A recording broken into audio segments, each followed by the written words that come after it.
नमस्कार दोस्तों, मैं राजीव गाय वाला।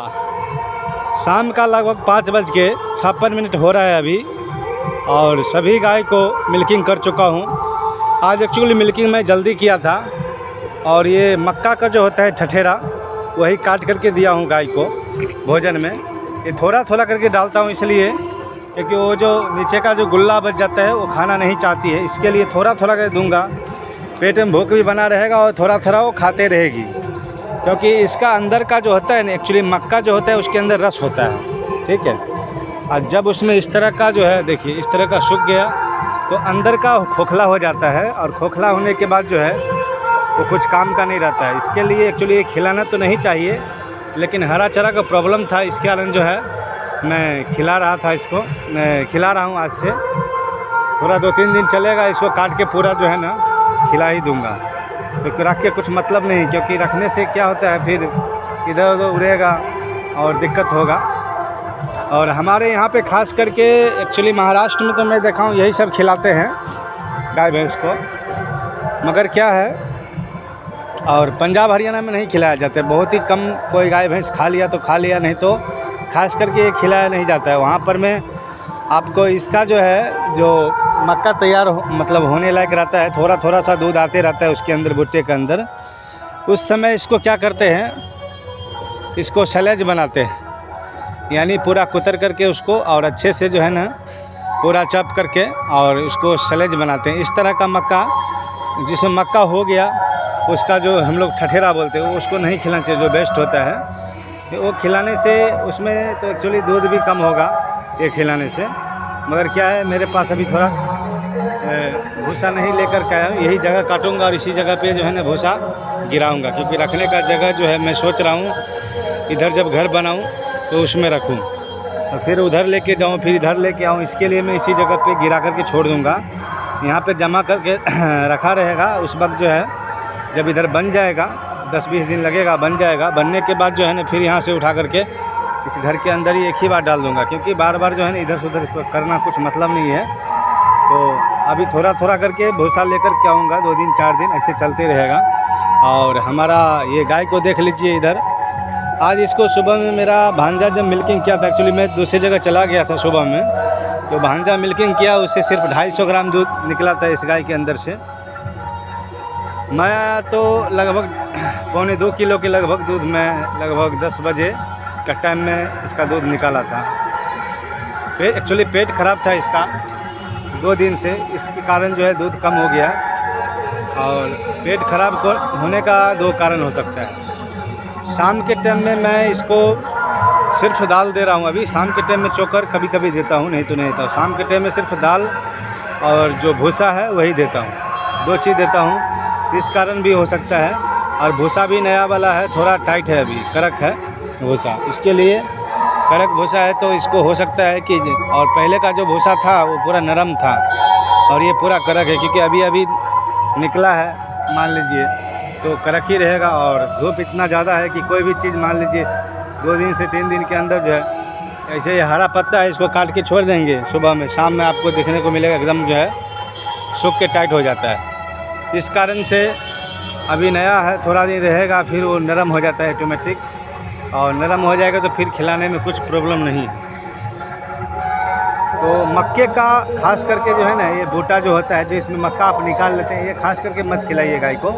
मैं खिला रहा हूँ, सिर्फ 1-2 दिन खिलाऊंगा, नहीं तो मैं ऐसा खरीद उधर के नहीं खिलाता हूँ, कभी भी खरीद के ऐसा चीज़ नहीं खिलाता हूँ, क्योंकि गाय के लिए कुछ भी फायदा कारक नहीं है। हाँ, मक्का का जो हरा होता है, देखिए उधर लगा हुआ है, आप देख रहे हैं खेत में, मेरा नहीं है, दूसरे आदमी का है।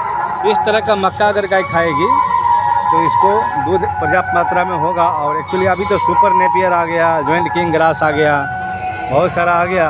पर हमारे यहाँ एक खेत है, नीचा है खेत, इसके अंदर जब बरसात के महीना आता है उस वक्त जो है ना पानी लगभग आपको 1 फीट देखने को मिलेगा हर दिन। 1 फीट आधा फीट पानी इसके अंदर आ जाता है। इसके लिए मैं इधर नहीं लगा रहा हूँ, तो इसी खेत में लगाया था, तो मेरे को कुछ कमी नहीं होता था हरा चारा का, क्योंकि लंबा खेत भी है और लग भी जाता है अच्छे से। यहाँ पे गोबर वोबर सभी चीज़ का सुविधा है, तो बहुत ही अच्छे मतलब हो जाता है। कारण एक ही चीज़ है कि मैं यहाँ लगा तो दूंगा, मगर सब सूख जाएगा। इसके लिए मेरे को मिट्टीकरण करना पड़ेगा। कम से कम मान लीजिए ज़्यादा से ज़्यादा 1 से 1.5 फीट मिट्टीकरण अगर मैं कर दूंगा तो इसके अंदर पानी नहीं लगेगा। पानी जब नहीं लगेगा उस वक्त लगा सकता हूँ। पानी के कारण जो है मैं इसमें नहीं लगा रहा हूँ। एक्चुअली देखूँगा उधर आम के नीचे थोड़ा ऊंचा ज़मीन है, उसमें हो सकता है तो मैं लगाऊँगा, उधर साइड में लगा दूँगा, सही रहेगा। सही इसके लिए रहेगा क्योंकि देखिए यहाँ पे थोड़ा सा हरा चारा का व्यवस्था हो जाएगा। थोड़ा सा एक दूसरा खेत जो है, एक बार मैं वीडियो भी बनाया था लगभग 4-5 महीना पहले, जब भी जय बुना था उस खेत के अंदर, उधर भी बगीचा लगाए हुए हैं दूसरे लोग, तो प्रॉब्लम हो जाता है उसके अंदर जो है। लगा देता हूँ, कोई भी हरा चारा लगाता हूँ, मगर क्या होता है काटने में जो है ना बहुत ही दिक्कत होता है। काटने में ये दिक्कत है, बहुत सारा उसके ऊपर पत्ता गिरता है और हो नहीं पाता है। जो आम के नीचे जो है ना थोड़ा छोटा होगा और काटने में बहुत ही दिक्कत होता है। इस कारण से नहीं मतलब काट पाता हूँ। और सब कुछ ठीक ठाक चल रहा है।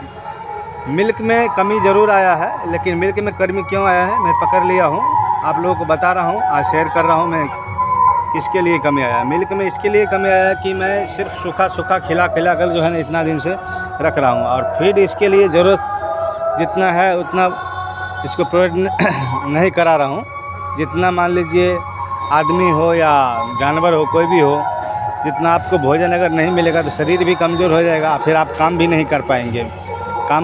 उसी तरह गाय भैंस का भी है। मान लीजिए उसके अगर बराबर उसके अंदर जो है ना फीड नहीं जाएगा शरीर के अंदर, तो कितना दूध करेगी।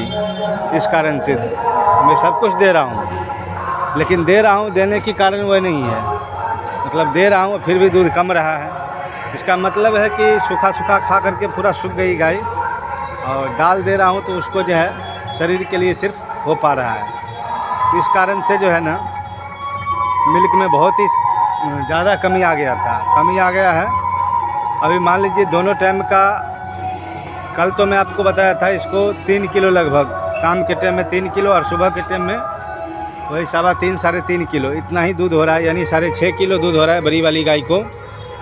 और ये गाय को दोनों टाइम का सिर्फ 5 किलो हो रहा है, 6, 5, 11 और 4 किलो उसको, यानी 15 लीटर के अंदर हो या थोड़ा सा ऊपर हो, इतना ही हो रहा है फ़िलहाल।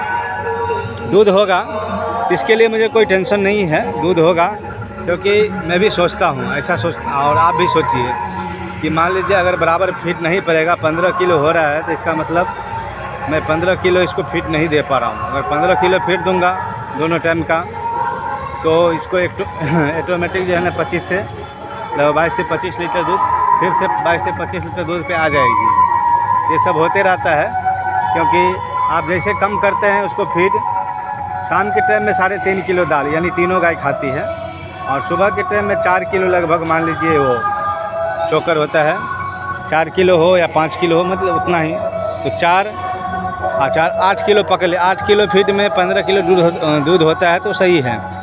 क्योंकि कोई भी फीड मान लीजिए गेहूं का भी दूंगा, मक्का भी, कुछ भी दूंगा, उतना होता है, सही है। अगर उससे कम डालूंगा तो और भी कम होगा, ठीक है। इस कारण से इसको दूध जो है ना धीरे धीरे कम हो रहा है, इसी कारण से हो रहा है। मैंने आप लोगों को इसके लिए बता रहा हूँ कि जो घटना मेरे साथ घटित होता है वो बताना बहुत ही ज़रूरी है, क्योंकि सिर्फ अपने अंदर में छुपा के रखूँ और आप लोगों को अनुभव नहीं हो उस बात का। आप लोग डेयरी फार्म के अंदर चले आएंगे आप काम करने के लिए, जब काम करने के लिए आएंगे तो फिर हमको बोलेंगे आपने ऐसा बोला था, मगर ऐसा होता नहीं है। अगर फीड आप बराबर मैनेजमेंट करते रहेंगे तो गाय बहुत ही अच्छा रहेगा। सिर्फ फीड का कमी के कारण दूध भी कम हो जाता है और गाय का शरीर भी दुबला पतला हो जाता है। इसके अंदर आपको कोई कमी नहीं दिख रहा है, ये गाय के अंदर कोई भी कमी नहीं है, मगर है कमी, मैं जानता हूँ। क्योंकि ये गाय अगर अच्छा से और भी अच्छा खाएगी तो ये जो है ना पकड़ने नहीं देगी दूसरे को, इतना रफ्तार में भागेगी मत पूछिए। क्योंकि इसके अंदर ताकत बहुत है, मगर चलती है थोड़ा सा भी मुंह इधर करती है तो लेके खींच लेती है मुझे, ये सब है। इसके अंदर उतना पावर नहीं है गाय के अंदर। ये गाय जो आप देख रहे हैं इसका दूध के अंदर भी उतना पावर नहीं है, क्योंकि दूध के अंदर जो है ना क्रीम बहुत ही कम होता है, और दूध इसका वही 34, 32, 33 रुपये लीटर ये गाय का पड़ता है, और ये गाय का लगभग 40 का। तो अलग अलग दूध तो मैं देता नहीं, सभी को मिक्स करके देता हूँ, तो 36-37 रुपये लीटर जो है ना पड़ रहा है। इस गाय का अगर अकेला दूध दूंगा तो 40, 38 और 45, 44 यही रेट ये गाय का दूध पड़ते रहेगा।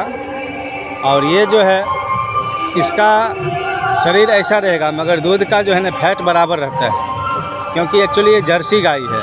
जर्सी गाय के आप भी पोसिए, बहुत ही अच्छी गाय होती है।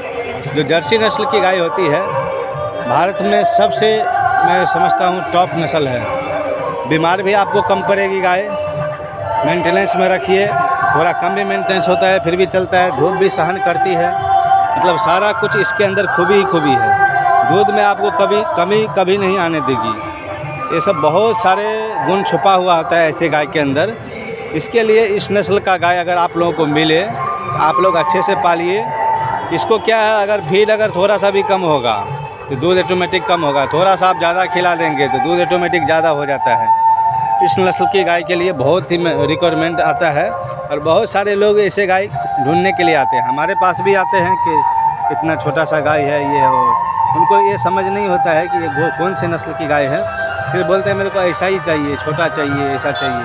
तो मैं तो समझ जाता हूँ कि क्यों ऐसा बोल रहे हैं, क्योंकि जर्सी नस्ल की गाय है और इसको दूध में जो है ना बहुत ही अच्छा रहता है। और इस तरह की गाय अगर आप लोगों के पास है तो अच्छे से उसको पालिए, तो फिर आप आगे देखते रहिए उसको कितना दूध होता है। अगर आप इस नस्ल की गाय को 5 से 6 किलो प्रतिदिन अगर आप दाना डालेंगे तो बहुत ही अच्छे से दूध देते रहेगी।